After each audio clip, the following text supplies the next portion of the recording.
All right. Thank you, everyone, for joining us today.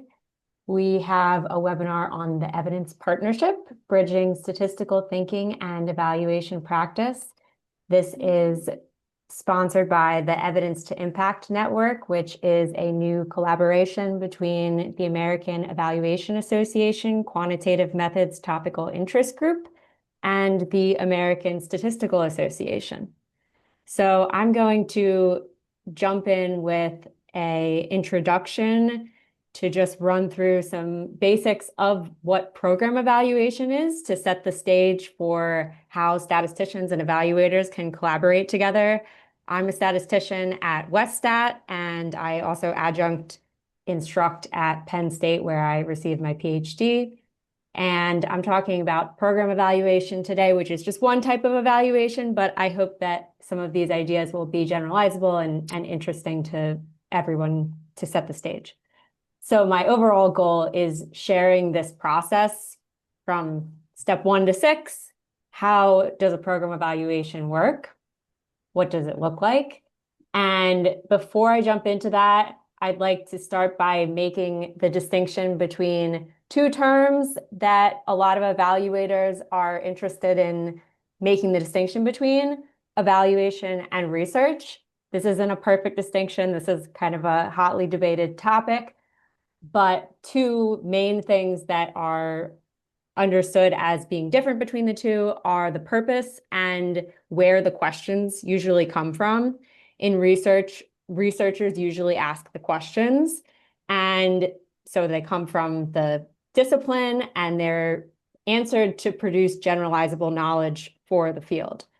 Evaluation usually starts with a funder or a client that asks a question, and then the evaluation aims to answer that question in order to assess or improve the specific program that the funder or client is interested in, and also in a specific context that they're interested in.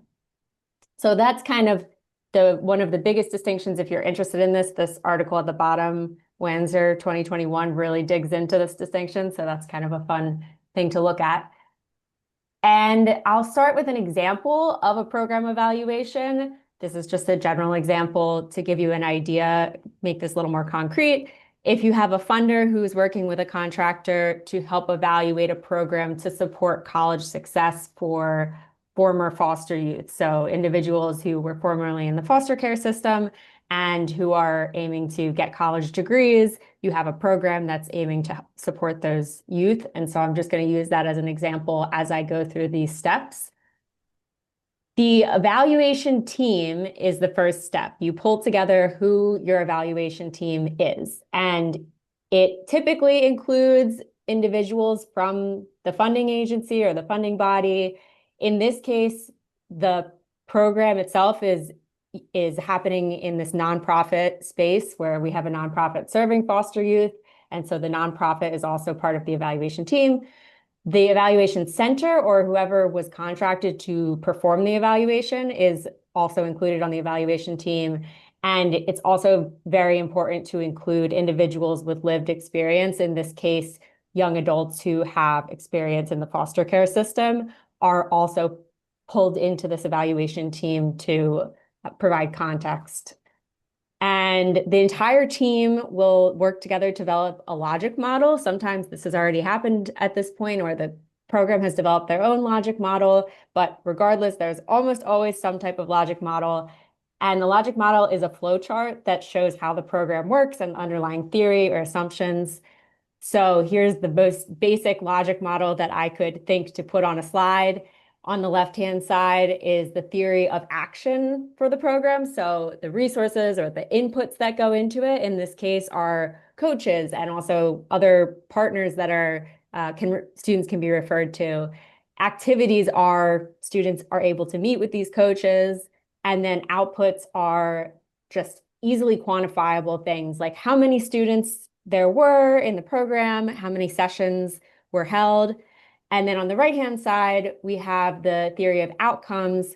So we expect short to long-term outcomes, you might expect in the beginning students enroll in courses, right? They meet with the coach and they're able to enroll in courses versus longer term outcomes. We care about like attaining the degrees and ultimately getting relevant job experience. So that first two steps is maybe what's most different from between evaluation and what you usually think of as research. So the other four steps here, the team designs the approach to answer each evaluation question, and this could be a range of different methods. You could use descriptive approaches, you can use experiments, qualitative studies, mixed methods, which combine qualitative and quantitative. In the example that I gave, we focus on quasi-experimental. So I talked about that we wanted to try to quantify these outcomes for, in this case, the group that was in the program, and we want to try to compare to similar individuals who did not receive the intervention. So that's what quasi-experimental kind of gets into. It uses causal inference methods to try to get the best that it can from a observational data set without being able to design an experiment. And collecting data, so surveys, focus groups, observations, document review, interviews. In this case, administrative data is used to do that comparison between the two groups. And it's important to consider throughout this whole process the credibility. This relates to where the data is coming from, how it's collected, which measures you decide to use, and making sure participants are protected and monitoring activities throughout the entire process. And lastly, analyzing the data, sharing the lessons learned. It's very common in evaluation to disaggregate the data. So looking at different subgroups and trying to understand not just, does this work? Does this program work? But for who does it work for? And in our example, we might care about the different campuses because we're looking at a college environment. We might disaggregate by campus. The team will share the findings regardless of good, bad, or null. Oftentimes it's been pre-registered. All the findings are shared in reports or webinars, policy briefs, or dashboards to make sure that they are going to all the different stakeholders that are involved in the evaluation. And throughout, just going back to step one, engaging the team to provide the context and maintain the dignity of participants is something that's integral to this entire process. So throwing some references up here and then just jumping into our panel, I would love to introduce our panelists today who can hopefully answer all of your questions that I can't answer. Susan Paddock is a chief scientist and executive vice president at NORC at the University of Chicago. And Susan leads the Research Science Division at NORC, advancing capabilities in quantitative evaluation methods, statistics, and AI. Before that, in 2019, Susan was a statistician at the RAND Corporation, focusing on statistical methods and applications in health policy and services research. And she also dedicates a lot of her time to the statistical community. So she's an ASA fellow and currently serves as an ASA vice president. And I'm also delighted to introduce our second panelist, Deborah Rogg, who I had the privilege of working with at Westat up until her recent retirement. And Deborah helped shape the field of evaluation. So she's been a member of the American Evaluation Association since its inception. She served as its president back in 2009, and her work has focused a lot on housing and homelessness. And I also was excited to have her join JSM last year and participate in some conversations there with statisticians on the role of statisticians in program and policy evaluation. And she presented on mixed methods, combining qualitative and quantitative methods for evaluation. So as I said, this is our first event from the Evidence to Impact Network and the American Evaluation Association Quantitative Methods TIG. And Anthony Claremont is here. He is also part of this initiative, this Evidence to Impact Network, and also a program chair for the Quant TIG. And he's also a lead methodologist at EvalCorp and has a very active, interesting Substack that I recommend checking out. And you've already met me, so I'm going to jump right to Anthony and let you take over the panel discussion. Thank you, Thank Anthony. you so much, Liz. That was an excellent start to our conversation. So, in our work, we have been in the Evidence to Impact Network, we've been trying to develop a bridge or conversation between evaluators and statisticians. And one of the places that we have found it's good to start is in this idea of building evidence, because it seems philosophically you got to start somewhere and talking about how to bridge these two disciplines. Um, and oh, do we lose Deborah?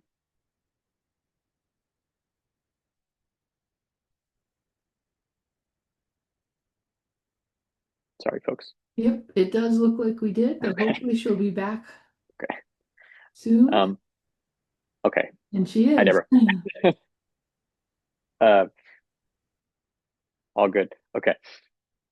Um, so uh, where to start in talking about this conversation between evaluators and statisticians? One place would be that both build evidence for making decisions. So needing some place to start, we wanted to start here. So my first question goes to Susan, asking, how do statisticians do this? So how do statisticians build evidence for making decisions?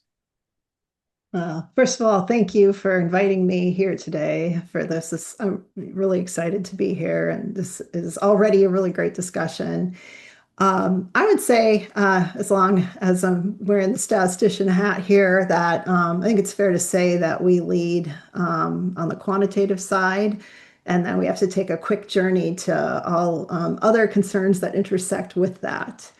And I think put as simply as I can say it, we start with key statistical principles when we're thinking about building evidence. And so Elizabeth had already mentioned study design. That is, of course, critical and a place where statisticians have an essential role in program evaluation and evaluation in general. And as a statistician, when I'm involved in evaluation, I, immediately need to understand what are the key research questions, what are the outcomes. I often get into discussions about primary outcomes, secondary outcomes, et cetera, because there are choices that often have to be made when designing an evaluation and have to understand the relative trade-offs with those choices. Whether there are hypotheses to be tested or if it's a descriptive study, et cetera. And, oftentimes I also do have to try to elicit information from my collaborators about what might help me think about the study design. Like, has there been a similar study done before? And, the answer oftentimes is, oh no, this is the first time we've ever done anything like this. But, there's usually something kind of connected where you try to build intuition for like if designing, say, a randomized intervention, like how many, whether it's schools or hospitals or, patients or all the above have to be included. And speaking of, trade-offs with the study design, I think it goes without saying, but I'll say it anyway, budget is always a factor. There's no way around that. And so the other thing, though, that probably, requires maybe a mention, of course, is feasibility. Sometimes one thing that I think we can do as statisticians is really help the evaluation team, come to a useful and feasible design.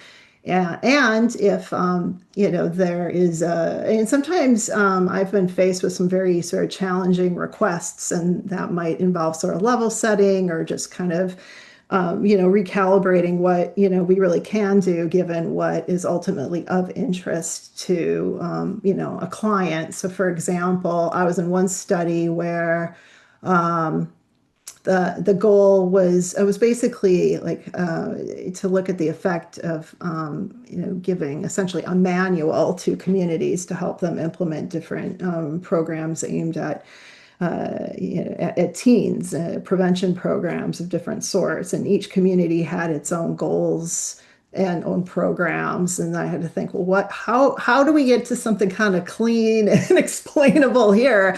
And, at the end of the day, if you realize it's really about the manual being given out, and so anyway, there's a lot of work sometimes as a statistician that has to be done to really be clear on what are the objectives and thus what is an appropriate study design.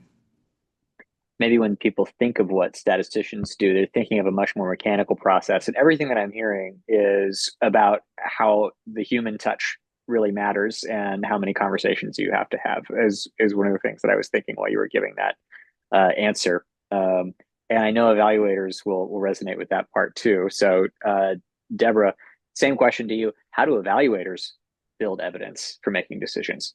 Well, as you might expect, there's a lot of overlap in what I was thinking of and what Susan said. For me, I think the reflections, it always starts with the evaluation purpose and questions. And it's important to note that in evaluation, although effectiveness and impact are key areas we work in, we do a lot of other kinds of evaluations too. So understanding whether the evaluation is to be focused on implementation, or if it's a little more developmental than that, or if you focus first on whether a program can be evaluated, evaluability or cost, all of those things come up. So it's important when we start to build evidence to start to find out what the why is behind the evaluation, why it's being commissioned, what the questions are, and how the findings will be used. And ultimately, we want to get to having a design that's feasible, that's credible, all those things, useful and rigorous. But it's also, I think, in much of my experience, I found how much is iterative. And that there are many interacting factors that are influencing all of those, including the questions. So you're looking at the time frame, you're looking at the data availability and its accessibility, you're looking at the level of precision and definitiveness that's needed. And a number of those things come into play.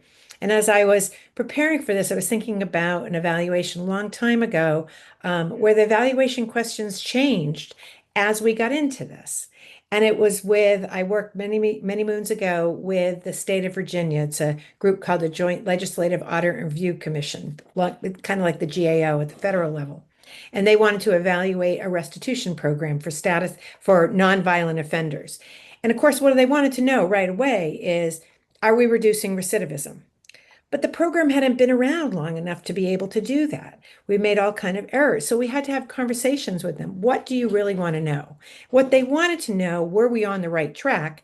And then as we got closer to that, are the judges using this program right? Are they sentencing people who otherwise would be incarcerated? Because if not, we're not going to be saving any money if we're just going for those on probation. So we actually then connected with a lot of statisticians saying, how do we do this? And we ended up doing a very statistical analysis to look to see if those that are being sentenced look more or less like those who are being put on probation in the past or incarceration. It was a really interesting project, and we found that they actually were more like those that were being incarcerated, so they were on the right track, except for for first-time offenders, because judges, we couldn't model that well, because judges are inconsistent about whether they throw the book at first-time offenders or if they put them on probation. So it's a very interesting evaluation, but got at least to address the question they were interested in. The last thing I'll say with respect to evidence is, I think over the years, evaluators have become much more sensitive to the fact that no one data source is sufficient. And so building a design with multiple methods and often mixed methods of qualitative and quantitative that help to compensate for the weaknesses in any one data source or any one method so that we have more of complementary methods. Right. Okay. And one of the themes I'm hearing here is we shouldn't expect to be able to one-shot an evaluation. It's probably not going to work like you think it's going to work when you first start describing. I completely agree with that. And I love the iterative message and the importance of getting the questions right. If questions are central to evaluation, then we better maybe do some conceptual work at the front end. So to Susan, as a statistician, I wanted to ask what you have learned from working with evaluators over your career.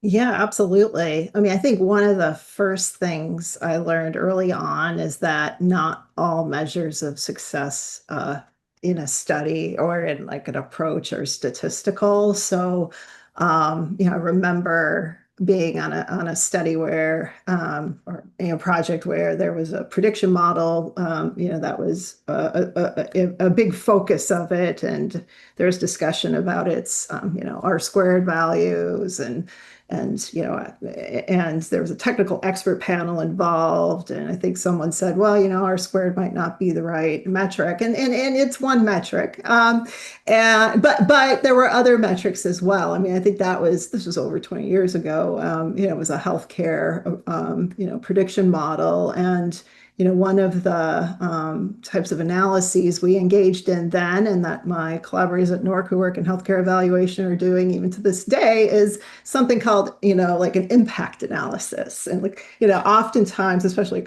federal clients, for example, the space where I've done a lot of work, they want to understand the impact on different subgroups, communities, maybe even different health conditions, et cetera. And so, I always say, well, that was like my introduction to, fairness in AI, because it was about a prediction model and whether, for example, patients with certain conditions or patients, say who are being seen in rural facilities where, if their care was being compensated at a lower level than others. Certainly statistical, measures of goodness and fit, et cetera, have an important role. I mean, that's undeniable, but I just also sort of add to that for new statisticians who are new to this space that it's also important to think about metrics in the context of the evaluation and the problem at hand itself.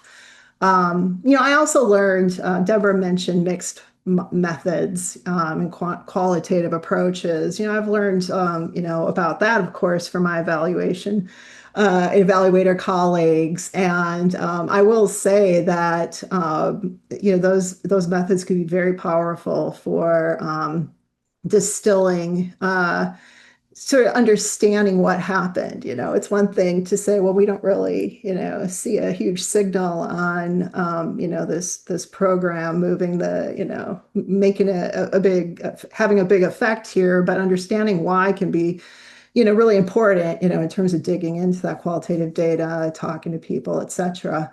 And, I think, it's interesting to see Elizabeth's sort of depiction in reference to logic models, because, certainly when I was trained in statistics, I never saw a logic model. And now, I see them, of course, throughout my career, I've seen them all the time. And, one way, I mean, the first time I saw a logic model, I felt like, wow, that is really complicated. How are we going to extract, all that information from this, from this data set? But what I have grown to appreciate about them is just like the thought that goes into, constructing the evaluation, and how, and in sort of distilling also what what the key theories are underlying the whole endeavor. And that has helped me understand, like, for example, where one would want to look, for example, with respect to the data, and what data elements are going to be particularly important and how they're connected to others. And I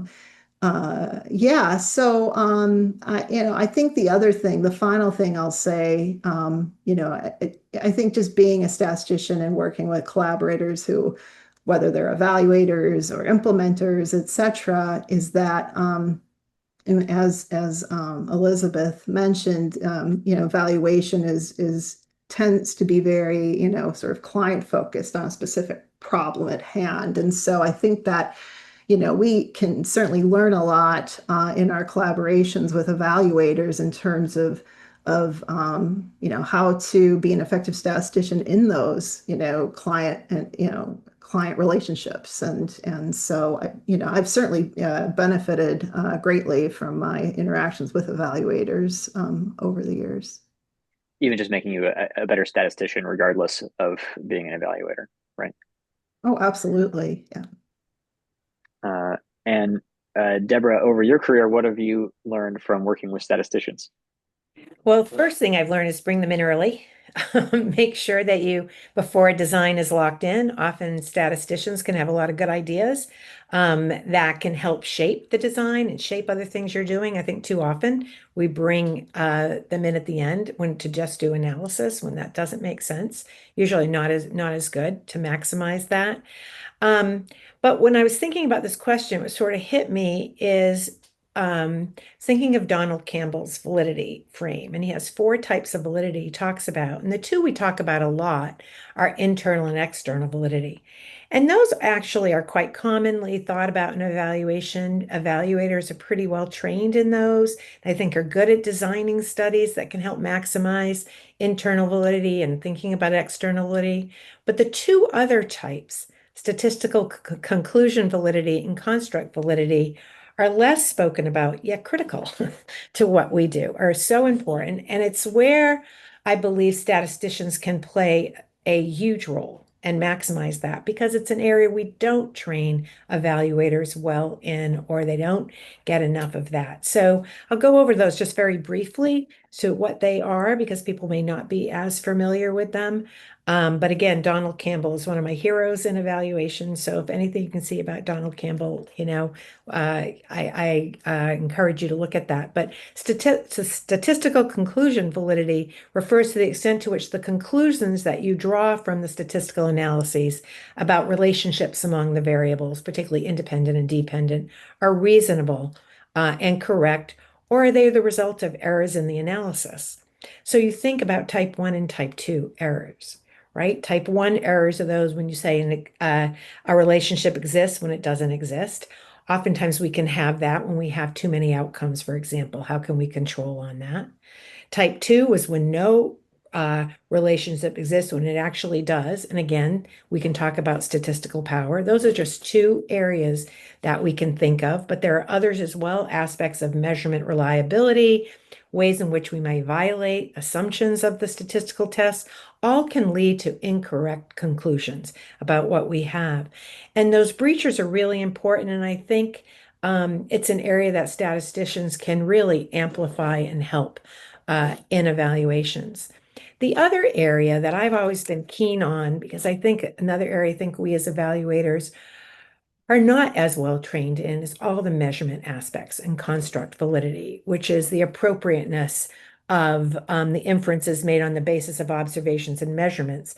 And oftentimes a lot of work has to go into those measurements and developing good measures. Statisticians, particularly psychometricians and others, can help us that in assessing the quality and strengthening the quality of measurement with techniques like Roush modeling, other kinds of just basic factor analysis, but a host of things that I think evaluators often don't have, I think, full training and understanding of. So that's one thing I've learned about how working together, we can really enhance the full validity of studies. Yes, completely agree. And it seems like one possibility of thinking more about validity is that we discover that some of our designs are stronger in certain areas. That they have, for example, maybe they're very strong in terms of construct validity, even if some of, we have a small sample size or something like that, right?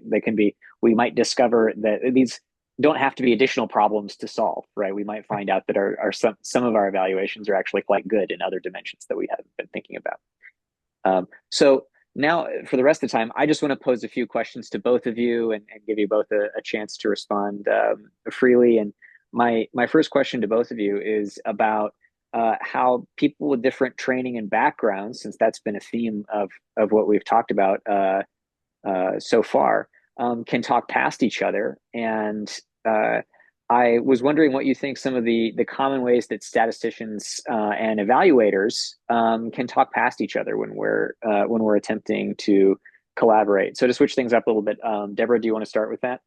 Sure. And I don't, and I got that question. I don't know that we necessarily talk past each other, but I just don't think we collaborate enough or no. And again, for myself, I feel there are times where we relegate prescribed roles for statisticians. I know, Susan, you probably feel that at times, that can you look at this part of the proposal and write just this, or, bringing in, and I don't think that does any of us any good. I know that there are limited budgets. I know that often plays the role, but there may be ways of thinking about it more efficiently.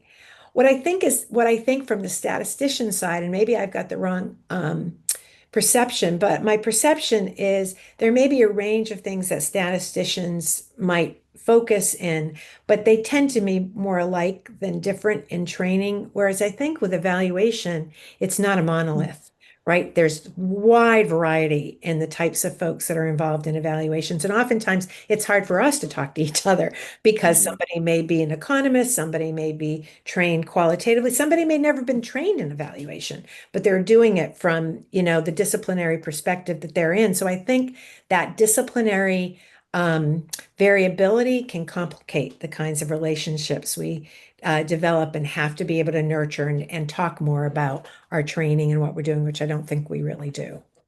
Right. What do you think, Susan? Yeah, well, that's really interesting about the, variety of disciplinary backgrounds among evaluators. It's certainly not a point I've thought about, though, of course, I could tell you I've worked with economists, psychologists, sociologists, et cetera, et cetera, et cetera, and they all have their own sort of favorite approaches and references. And so, there is like that practical sense of sometimes it does take a bit to kind of wade through like what people are talking about. I mean, I for me, I think I benefited, in the first sort of, 20 years of my career when all I did was, work on, projects like such as evaluations and in terms of building up a knowledge base in health, because that really helped me understand things about the major data sources like claims data, et cetera, the subject matter at hand, having even just a reasonably stable set of colleagues, with whom, from whom, we just learned a lot from one another. And so, I do think that, as a statistician, it really does pay to kind of, dig into an area. And also, for evaluators to recognize that in terms of, making just that opportunity that Deborah spoke about. And, I want to thank you, Deborah, for bringing in statisticians early on in your evaluations, because I think that's, when statisticians are, embedded in the evaluation team, I think that's when we can really shine and help the team shine and to be part of the team, because in evaluation, the subject matter of it is just, there's no way around it. I just don't feel like I personally could be as effective doing like a quick in out, unless it's a very, routine, method or whatever. And so I do think there's a loss sometimes when, if there's an evaluator who says, okay, we're going to, get the statistician to write, a paragraph about this, or maybe they can run that, ML, like, okay, well, what's the ML for, or whatever. And so, and I think about it too, in terms of statisticians and data scientists, our data science sort of, qualifications, if you will. We have to be close to the data, I think, to really, maximize what we can, what we can bring. So, I just really encourage statisticians, especially early on in your careers as you're developing, to, really not to shy away from, digging in as well. It's a two-way street. I do agree with Deborah. I think when evaluation teams, look beyond their own disciplines, it can be really beneficial. And similarly with statisticians, like I mentioned, bunch of things I learned, from people who are not trained as statisticians. But, when I think about, fields like quantitative social science, economics, increasingly political science. I mean, some of these fields are really quantitative and offer really good training.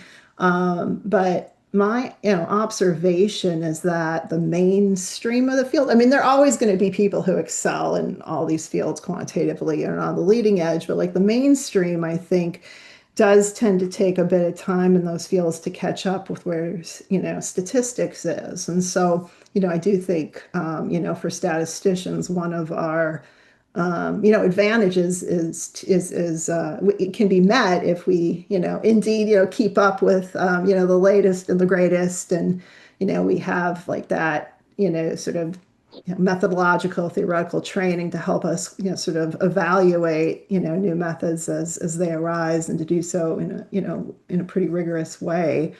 But I also just think that that sort of embedding of a statistician into evaluation is really where one can where the entire evaluation endeavor can really be moved forward, in terms of appropriately, innovative ideas. And they don't necessarily even have to be expensive ideas. It's just like thinking about how do we look at heterogeneity of treatment effects, for example, and do it in a cogent way. And how do we address, issues of like, fairness and bias and our, machine learning or anything we do. I mean, it's just, I think to be, for a statistician to be embedded and be close to, the project team, puts, the statistician in a place to really identify these areas of opportunity. And so, I think that there's a huge benefit there.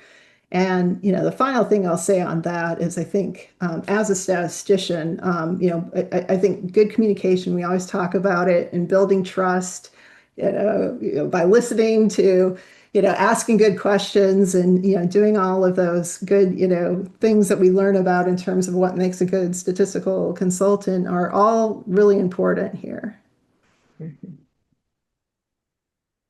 So it occurred to me as you were answering this question that maybe I'm asking the wrong people this question, because you're both obviously experts at collaborating, and you probably have been having great collaborations for years. Maybe the right question would be something like early career people. What are they missing here? And I'm reading between the lines a little bit in your answers that there is potentially something here about staying loose, staying flexible, and when we don't stay flexible, we do run the risk of talking past each other. Is that fair? Yeah, there was one thing that Susan said that struck me that I have done. I've been on big multi-site studies where we've had people embedded, and it's the issue of being close to the data.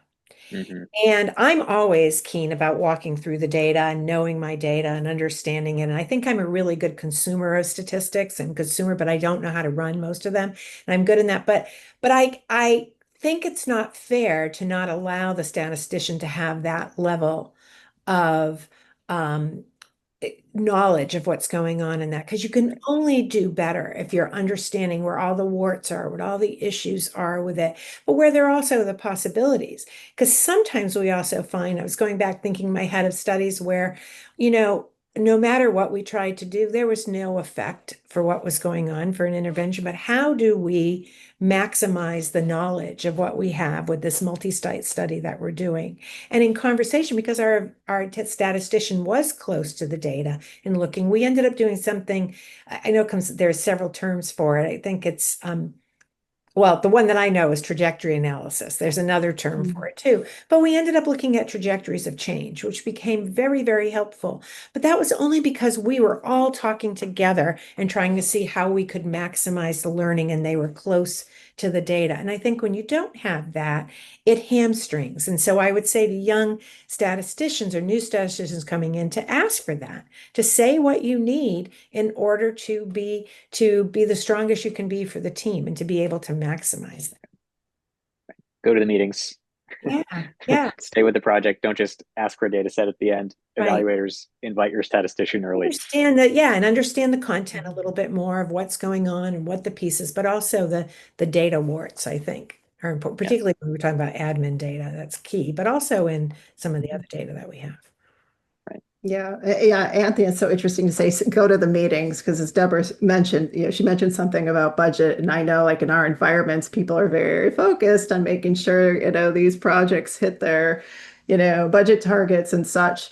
And we all are busy people. But I'd say early on, I definitely go to the meetings. I mean, regardless of what kind of meeting it is early in your career, but in this endeavor, it will pay off. And I will say with experience, it does become easier. Even though I said, yes, be close to the data, and it's not as good if you can just get, going in and out of a project as a statistician. I will say with experience, it does become easier. But I'm also speaking as someone with 26 years of experience. So there was a time where, I had to go to the meetings and I had to, be on the project for a higher level of effort to, really be as effective as I could be. So.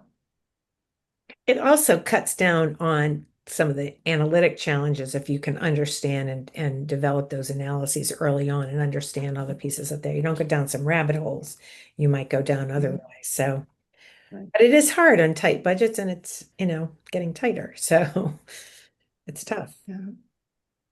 Well, that brings me to my last big question that I have for both of you, which is about the policy and economic landscapes that we're working in right now and how much those are changing for both statisticians and for evaluators. So how do you propose that we adapt to these conditions, and how can we help each other? Yeah, Susan, do you want to start? Sure. It's a really important and obviously very timely question. And I mean, I think the first thing I would say is that the first thing is to recognize like some of what, we might be hearing about that sounds sort of new as of, I don't know, past 4, 5, 6 months. Not all of it is entirely new. And I would just say recognizing some pre-existing trends and maybe what we are seeing in some cases is an acceleration of some trends. Like, for example, absolutely, there's not going to be as much funding around. I think that is a fair assumption, and we're, seeing that in real time now. But Deborah had mentioned, blending different data sources. And so, I think that is something that we all would do sort of very well to become we should become adept with those methods and doing that as effectively and, rigorously and efficiently as possible, because surveys will probably not be as large as they are right now. And there's also, and so blending surveys with like administrative data to do small area estimation, that's something that, can be very, very powerful and useful in evaluation. Speed also. I think one of the trends we're seeing, which I think is an acceleration of something, is people want answers quickly, and the word or the phrase rapid cycle evaluation has been around for a very long time. So it's not new, but we'll probably see more of it or things in that spirit. And and that also includes things that might not sort of fall under that title, but nevertheless is providing decision makers with information rapidly. And that comes down to also making sure and understanding that the plan for an evaluation also sort of suits the purpose of it as well. And so, if a sponsor or client of evaluation wants a very sort of broad and general answer, then, consider that, I guess, in designing the evaluation plan. And I think also the other thing we can do to, just for ourselves and also to support one another, is just, also paying attention to what we're hearing about. Like, we're hearing a lot about efficiency, we're hearing about AI, we're hearing about data silos and breaking them down. Just to kind of anticipate where some of the questions and some of the issues and upcoming evaluations might lie. Um, and I guess I would also say, like, to help one another. I think that, webinars like this are going to be really essential because, we're going to face different and new challenges as we move forward with, with not as much, with like lower levels of resources and such. And, I think in this time, it also is really important, for ourselves to, to keep developing ourselves and to kind of, I mean, it's challenging because you might feel like, oh, I have so much to do and I'm so pressed for time, but it's also sort of critical to kind of take that, I'm trying to take that as a personal challenge. Like I've, taken like Gen AI short courses on my own time and attend events like this because it's important to really keep up with like the trends in the field and to also keep developing yourself. And in that way, that also gives us opportunity to show up for each other as well. Like attend your colleagues' seminars and webinars and, read their, briefs or papers or whatever, take the time to support your colleagues in this way. Um, yeah. And I mean, I think that um, yeah, so anyway, I think that I don't know. I think that being agile is going to be really important. What do you think, Deborah? Oh, well, no, I really like that answer. And I also think, as you were talking, I was thinking it's also going to be a time, I don't know, where we might be pressured to do things that we may or may not think are legitimate or not. And I think coming together about what we can and can't say on the basis of different kinds of analyses or what analyses are appropriate for a question, so that if anything, we're stating the questions in a different way if we have to do it in one way or the other, but making sure those things align and staying, truthful to what we think we can and can't do, I think is going to be important. And when we got this question, I took it a slightly different way and sort of thinking that the other thing I think we need to do is, I think this is a time where I think you're right. You kind of looked at it, the glass half full, which I kind of like, is like, well, we can learn new ways, we can address new questions. And I think that's true. I also think that some of it may be biding time and keeping alive while until the pendulum swings back to some of the kinds of things we may be doing, the bigger surveys or other kinds of studies. And so I think some of it is reaching out to new clients now together. Some of it's reaching out to new markets and areas. I'm on the Evaluators Institute, and I'm starting to do that now for us. Like, what do the Amazons need? And then the Metas is this whole area of user experience where it's very highly statistical and technical, and they're making lots of big decisions. We don't do a lot of evaluators in industry, and yet there are people that were trained like us that are now working in that industry. So how can we support that? How can we build coalitions? So again, to your point about being more together, our societies and associations and individuals. But the area I also think, and I've been thinking about this a lot, is perspective. I think evaluation, I don't know as much about it from statistics, but evaluation tends to lean left. And there are a number of conservatives that are involved in these areas that are not so right, but they're righter than us, but that do a lot of this work, but they follow principles in how they do the work. They might look at it slightly differently, but I think broadening our tents, I think is important now. And as long as we adhere to our principles and values, but it helps us bridge the gap, but it also may help us to be stronger in the future by building this sort of more broader perspective. So. Okay, thanks you both. I want to leave 10 minutes at the end here to respond to Q&A from our audience. So thanks to everybody who submitted questions. Just going in the order that they were received, the first couple of questions I think I'm going to pose to Susan, because they're questions about how to communicate statistical results. So the first question begins, evaluators are often faced with small samples, particularly for pilot programs. And I'm going to abridge a little bit. stakeholders want impact, evaluators want to be responsible. So how do we balance against the all of our methodological training against the aspirations of clients, whether or not those are realistic? What are your best practices? Yeah, I mean, it's a really interesting question. And I mean, the other thing I'll just throw in the mix, just because I remember this happened once early on in my career, is the client was, I think, overly optimistic about how effective the program would be.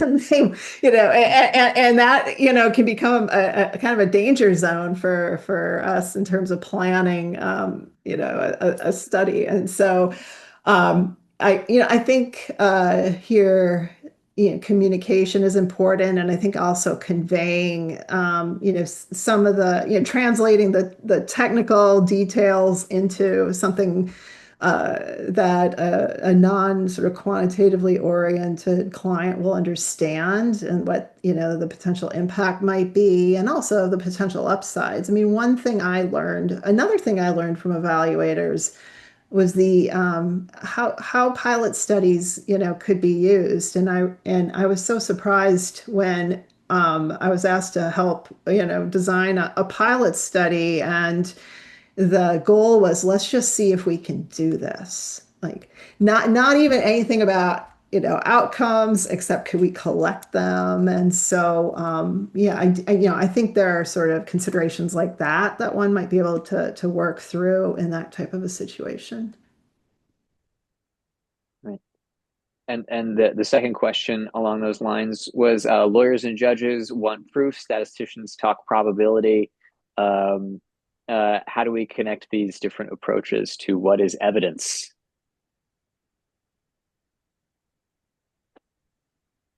Yeah, I mean, I think it's a good question. And I mean, I guess at the end of the day, we have to decide, I guess implicitly in the context, of evaluation, what is it we want to learn? And, whether we call it evidence or not. I mean, I know there's some philosophical ideas around what is evidence. And so, I mean, I guess I'm very pragmatic. If I'm like in this kind of endeavor, I do not have experience with legal statistics. So I'll just say that right now. But like, I'm very focused on what is it we want to learn, and how can we learn it using, research and statistical principles.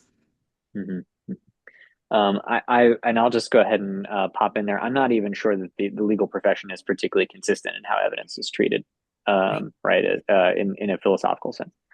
Okay, I'm gonna just to get multiple questions from different people. I'm gonna bounce down, and I will pose this to Deborah. I have a question about advice on how to navigate being brought in as an evaluator later in the process. Often organizations have a list of tasks they want the evaluator to do, talk to end program participants, and I have to back out the research question and methods from there. And often it's too late to implement an RCT or do a quasi-experimental design because I'm brought in at the very end. So how do we balance validity and statistical rigor when doing what the client has already decided that the evaluator will do? Well, when it's a done deal, it's a done deal. But if there's a way, you may not be able to help it for that one. But if you could, but the idea is to, when you're being approached, or, again, I don't know the context you're in, but, I'd say in the context that I was in at Westat, having people, I think Liz was really good as one person to reach out to people ahead of time to know if things were going on, and just being able to communicate the extent to which you need to understand more. You need to have the full picture. You need to have, even if it's a little later, there may still be more you can do if you get a more complete picture and get people give you that. You're not, I think what we need to do some exchange as a statistician is not a technician.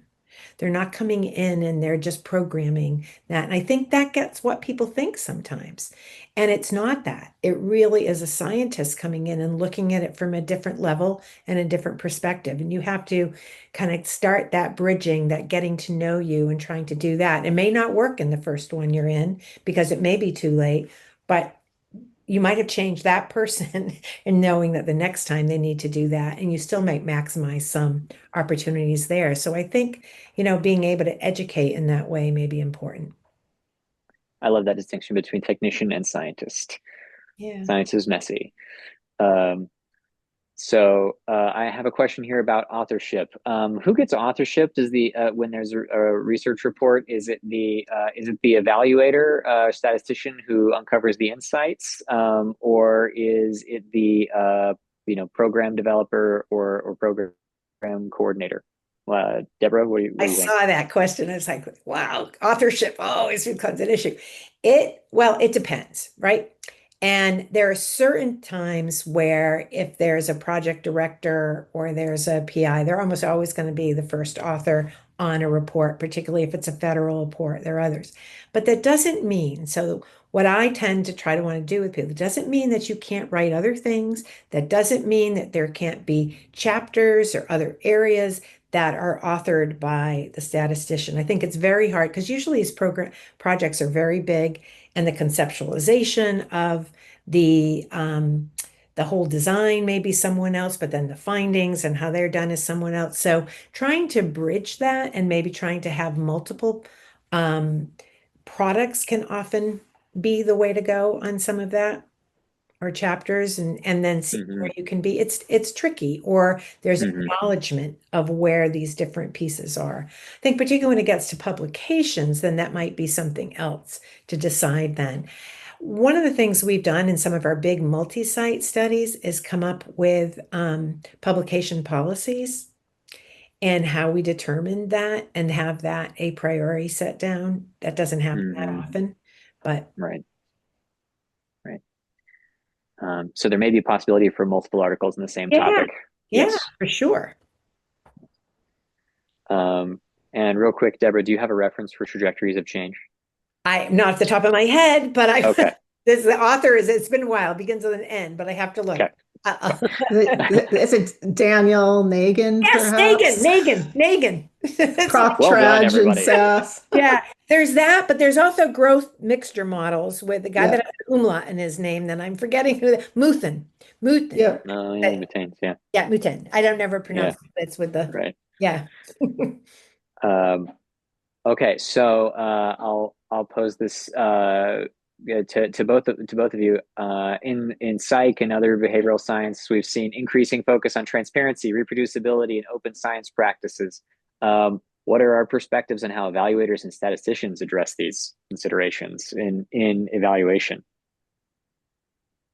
It's becoming, I think, I think we are in this era of high levels of awareness of these three concepts that you mentioned, and I expect that it's just going to become more important as we go forward to enhance transparency, to produce reproducible findings, and to do so in a way that aligns with open science. And I just think more generally, at least in the federal space, like our federal clients are also moving in this direction. I mean, that's not to say that every agency is going to want to release every single evaluation, et cetera, as I think Deborah somewhat alluded to, if I may. Yeah, so I guess I would, and I would just say that is another area, and I think that there's reference earlier about the pre-registration. I think Elizabeth mentioned that on her slides, the pre-registration of analysis plans, and so I think that can be really, really valuable. Just to eliminate the there is a messiness sometimes, but I think at least trying to control that with like a pre-registered analysis plan can be very helpful, and should be moving forward as well. Can I also put a plug in just as we were talking and as transparency, but I think trying to it answers a few of the questions, but it just occurred to me that we should really try to publish in each other's areas and maybe joint publish together to get the perspectives on what we're doing and how we're approaching things too. And I think this is, Liz, probably the reason you put this together, but evaluators working with statisticians to get into those arenas and also within evaluation, because I don't think we have as many in evaluation, just to talk about all the areas in which we're tackling and how we're doing that. So it's more of a meta area, not necessarily for per study. Mhm. Okay, so we're at time right now. We have a decision to make. Do we want to stick around and answer more questions, or do we want to end it? I'm good for a little bit. I don't know, Okay. but I don't want to. Susan? Yeah, I probably could hang on for maybe 5 more minutes. Okay. All right. I'm gonna keep going, and let's wrap at 10:05, and we'll try and do a lightning round here. What do we say to internal evaluators who might not have access to a statistician, but who still want to analyze data to inform their organization's efforts? I think looking for good resources that are out there, and maybe that's something also we could, try to make more accessible to people that are there. I know I have a good colleague, Bill Trosham, who has these great things online that are very simple things. But if this is your question, you might want to think about this analysis or this. It's pretty dated now, but there may be other resources out there like that that at least can help people lead them to the right kinds of things. If you have these questions, what are the kinds of analytic techniques? Because it's easy to get dated very fast in what you know about things and how to keep up with things. I would just say reach out to people anyway, even if it's not, even if you don't know exactly whether you're going to be able to pay them or not for their work, it's worth a shot. And Donna, did you want to add something there? Well, I just wanted to jump in because I do have a hard stop. Okay. Sorry about that. And so I was wondering if maybe we could give Deborah and Susan the sort of the last words, but then Very good. yeah, thanks. Okay. All right. Parting shots. Deborah. Just thank you to Liz for pulling this together, I think. Resources that you suggest? Pardon? I said, if you could maybe just, what's your favorite resource that you would recommend people look at? Oh my goodness. That was a question that a lot of people asked.